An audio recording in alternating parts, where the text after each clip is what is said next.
All right, what up? Peace, peace, peace. Good morning. Good morning. Hopefully, all is well, y'all, brothers and sisters. Hopefully, the Most High in your house, y'all, is blessing everything y'all do. So, we come back with another video, in the Body Spirit series, man. Because you know what it is, too, what inspired this, too. Because I think the elder priest Sabak, HOI, he does like movie reviews and also Chronicles of Judah years ago. I mean, he does like different movie breakdowns and well, his is more different because he will go in spiritual aspect of things, more on the left hand path, and stuff like that. More and sometimes on the on the right hand path as well. He would give certain breakdowns of movies or different TV shows of certain things, but also Elder Zabak, and he does like different movie reviews and stuff like that, and he brings out certain precepts. He gives a spiritual understanding of the movie, man. So I kind of wanted to do this series, kind of on music, different songs that I know, different songs I grew up knowing, different songs that I recently heard, or just songs that other people share with me. So that's why I really wanted to do the series, and also by the Spirit, by mostly music that our people make too. I might touch on other music from like somebody from another nation makes like a Edomite song, or back in the day, like or um or like different other music genres of music. But I really wanted to do this because songs that I grew up on, songs that I recently heard or know, so that I can get more like the spiritual understanding, because that's how I listen and watch things now, more that I came into this knowledge. And also too, that I do as well. So hopefully actually get this. Let me get Nehemiah 8 and 8. Let's go Nehemiah real quick.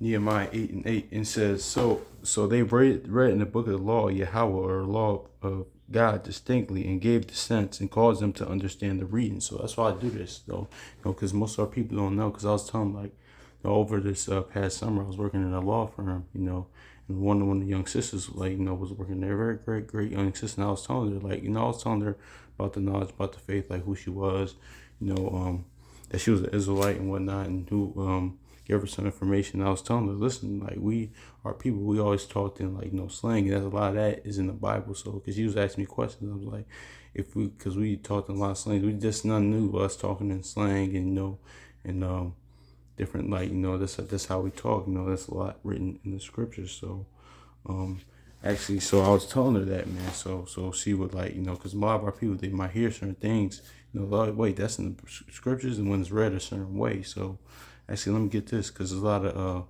twofold meanings in the scriptures, similes, metaphors, entendres, so that's just in slang in the scriptures. So that's, our people always talk like that. So yeah, so that's why I'm doing series. So it gives a sense, like, okay, so maybe they might take a, like, Lord's will, they might take a look at it, like, oh, that's in the scriptures. Oh, then that's what Lord's will that brings them in. So that's what this is about. Actually, let me get right to that in Isaiah real quick. Isaiah 49 and 5, it says, And now the Lord formed me from the womb to be his servant, and to bring Jacob again to him. Though Israel be not gathered, yet I shall be glorious in the eyes of the Lord. My God shall be my strength. So yep. Let's get this Hosea chapter 12 and 10. It says, my bad, I'm starting over. So I have also spoken by the prophets until I multiply visions and use similitudes by the mystery of the prophets. So yes, you see similitudes, different entendres, metaphors, like slang, what we call it today, man. So yeah, man. So I was really want to focus on that while I'm doing the series, pretty much. And I think it's an interesting series. When the brother told, what inspired it too is one of my brothers. I ain't gonna say his name, but he said he got a lot out of the video I did about Louis Armstrong. So about when the Saints come marching, and so that was kind of put spirit on me and inspired me to keep going with this, because I was like, oh, okay, maybe I'll do it, because from another perspective, like, okay, that's kind of using like songs and trying to do that. It's like, but I'm trying to bring out the spiritual meaning of it. Realize that some songs that I listen to, that songs that you may know, or over the years, or that we grew up on, or stuff like that, just giving us perspective on it as well. Like Paul said, as a child, I speak as a child. But you start as you grow up, you start, and especially coming into faith, you see the spiritual meaning of these things, and it's everything, because everything is spiritual. Seriously, you can learn anything from anybody, man. Shoot, even Solomon said, I learned from lazy people. Who he said he learned what not to be, basically, but he learned a lot just from that. So, see, I gotta work on my little laziness too. I ain't gonna lie. So, but but yeah, let's go to Proverbs 5. Yeah, and the song I want to touch on today is like really in the scriptures, because when I was reading this, I read it was in I meant to do this a while back, but I was reading this like, oh, that's basically saying it's like when my groups TLC Waterfalls, that's in the Bible, like chasing waterfalls, that's in the scriptures, man. So I'm gonna get it. Actually, it's crazy. It's all the spirit, because I purposely did today, because today's the 5th, November 5th. So and I usually told you, I usually read, like, I try not every day, but Proverbs is a proverb for each day of the month. Shout out to the elder Judah Mack. He brought that out to my attention a while back. So it's Proverbs 5 today, and it's the 15th verse. So that's why I really wanted to save it for the day. But yeah, man, just go back to the point, like TLC, chasing waterfalls. That's in the scriptures, man. So actually, let me get this real quick. This is Proverbs chapter 5 and 15. It says, "Drink waters out of thy own cistern, and running waters out thy own well." So basically, if you read about this whole Proverbs 5, pretty much is about messing around with adulterous woman, you being the adulterer. So that's why it says, drink waters out of thy own cistern, and running waters out of thy own well. So yeah, what's that basically saying? Don't go chasing waterfalls. Don't just. That's why scriptures warn about being a whoremonger, just laying around having sex with everything, just having, just laying around with this woman, man. So, and also because and also with this chapter is going into not staying away from adulterous woman, being an adulterer, man. So it says, drink waters out of their own cistern, mess around, just only, to only be involved with your woman or wives as well, because if somebody read this is another story, I don't really want to get into that, but if somebody reading this chapter, it might come up with the doctrine or the teaching that you can only have one wife, but that's I don't really want to get into that, but no, that's not what's being really implied here. But yeah, it says, drink waters out of thy own cistern, and running waters out of thine own well. So basically what's it saying? It's saying chasing waterfalls. Basically, don't go chasing waterfalls. As TLC said, like they're 30 years ago. But this was written even before that. But see, our people, we always, talked in slang, had that, talked in slang, or, had like talked in that type of similitudes and stuff like that, made comparison. Man, we always talk in slang, basically. So yeah, so it says, drinking waters out thine own cistern, and running waters out thine own well. So I was looking at this a few weeks ago. Let's get an example of that. Let's go to Genesis 49.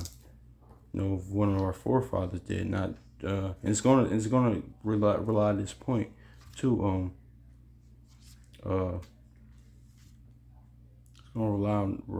make this point too. It's going to relay, I should say, this point of not chasing waterfalls, and and I want y'all to pay attention to what type of language it uses. Let's start verse 3. Verse 3 actually, it says Genesis chapter 49 verse 3. Reuben, thou art my firstborn, my might, and the beginning of my strength, the excellent of dignity, and the excellency of power. Unstable as water, thou shalt not excel, because thou wentest up to thy father's bed, and thou despoilest thou it. He went unto my couch. So basically, what was Reuben doing? He chased the waterfalls. Basically, he didn't drink waters out of his own cistern. But what did Reuben do? He's laid with Bilhah. He lays with his father's concubine, or his father's wife, pretty much. However you want to relate. So that's what he was doing. He laid with Bilhah, basically. So it's So he did that. He was chasing waterfalls. That's what that means. That's why. And also too, I was talking about this with a brother a few days ago. That's because originally the kingship was supposed to go to Reuben, but if like technically, because he was the firstborn, but I think that was prophesied to happen because Yahushua coming out of Judah and the kingship going and the rulership coming through him. So it was probably meant to happen that way. The Most High had it that way so Yahushua could, um, everything runs through him. The kingship will go through him. Of course, David and King of Judah, but all through leading up to Yahushua. So, but I'm gonna read this again. It says, "Unstable as water." It says, "So unstable as water, chasing waterfalls."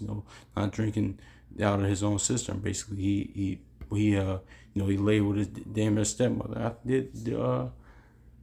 I think so because I don't think Bill. I think no. Leah gave her. Yeah, Leah gave birth to Reuben. So yeah, he laid with his damn stepmother. Would say, or his father's concubine. So he was chasing waterfalls. So and still was ordered, thou shalt not excel, because thou wentest up into thy father's bed, and thou defilest thou it. He went into my couch. So yeah, man. So that's what it is, man. So that's really Oh yeah, so TLC, man, chasing waterfalls, man. That's in the scriptures, man. So we always, use parabolic language. You always talk in slang, those metaphors and those similitudes and whatnot, man. I was talking about this a while back too. That's why I'm in a lot of Proverbs and Solomon and Song of Solomon and Ecclesiastes. It sounds like Solomon's like he's spinning bars. Really, it sounds like it's so written in a poetic way. Even the Most High's word is written in a poetic way. It's just like it's no wonder why it's in our spirit that be like the best.